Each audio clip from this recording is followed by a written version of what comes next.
Spoiler talk for Ant-Man and the Wasp. So I saw this movie last night. There was an annoying group of teenagers. You people come in packs.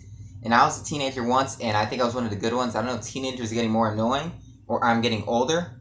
But they were taking flash pictures of the screen. And some kid tapped me with an umbrella. And I had to turn around and tell him something.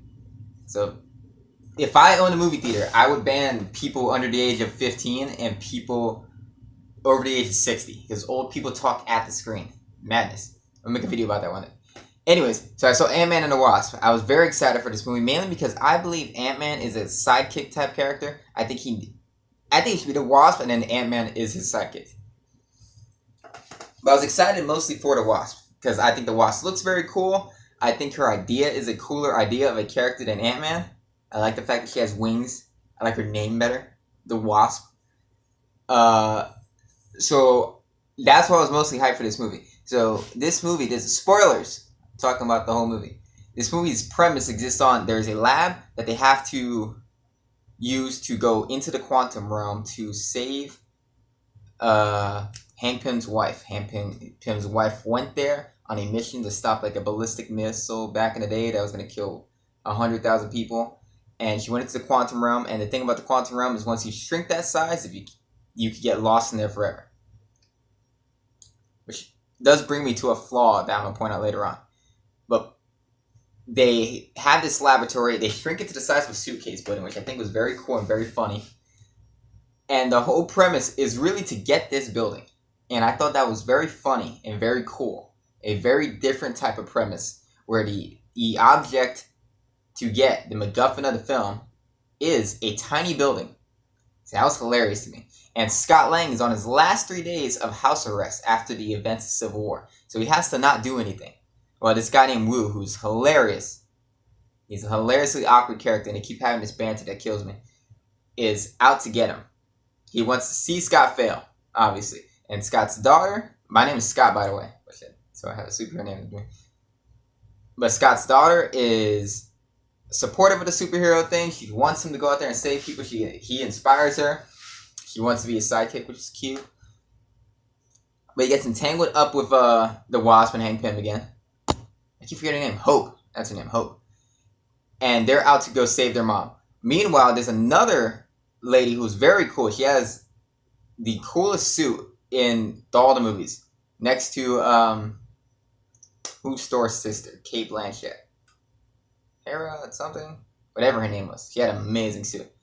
But her name was Ghost. And she could phase in and out of objects. I thought she kicked butt. I thought she was a really cool, interesting villain. She was an interesting dilemma.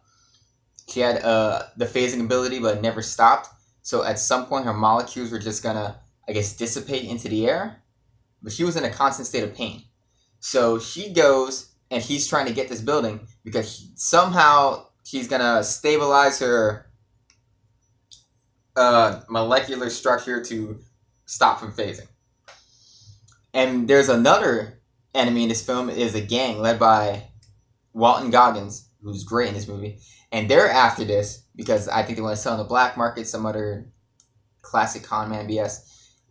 So it's a triple threat match with multiple varying factors. So this movie had layers to it. It had interesting layers, interesting dilemma-filled layers where you have mom trapped in quantum realm, you had him on house arrest, you had girls trying to save her own life, you had Hank Pym and an old guy named Bill Foster, played by Lawrence Fishburne, one of my favorite actors ever. And they're all after this technology, but from very different angles. And Lawrence Fishburne's character, he hates Hank Pym, and I think he is the father figure to this ghost girl, and he's trying to save her butt because he doesn't want her to phase into non-existence. So everybody is very understandable except for the very cliche, I want to sell this on the black market guy, but I was very entertained by his existence in this movie. It made it into a triple threat film. Favorite part of the movie being is the street chase. There's a street chase where it is the gangs, Giant Man, he's Ant-Man, now he's Giant Man. At that point, I'm assuming, I don't know if he called himself the same thing, and the Wasp, and Ghost. And it was almost like Matrix, the second one, Reloaded, where Ghost was phasing in and out of cars, kicking people's butts. And it was an amazing fight scene, amazing chasing, a bunch of funny things. Michael Pena was in a Hot Wheels car. They were flipping cars over. They did this cool thing where they kept shrinking and then flipping it would expand and flip the car on top of them into the air. The Wasp murdered a lot of people. She was as much a boss as I wanted her to be. They gave her a lot to do. They gave her a lot of people to fight. Her outfit was cool. She was attractive. Evangeline, Lilly, said she feels damn sexy in this outfit. That was a quote thing. I was like, good. Not a whiny feminist Nazi that these celebrities are turning into. So, but they gave her a lot to do. I like her better than Ant-Man. There was a scene where Ant-Man's really tiny. He's like 2 feet tall running in school. Hilarious. But overall, this movie was really funny. I love the multiple layered dilemmas that they were in. I love the villain. I thought Ghost was very cool. And she was understandable from her point of view. Even though she was kind of one-dimensional, you understood from her point of view that this was life or death and she had to get this done.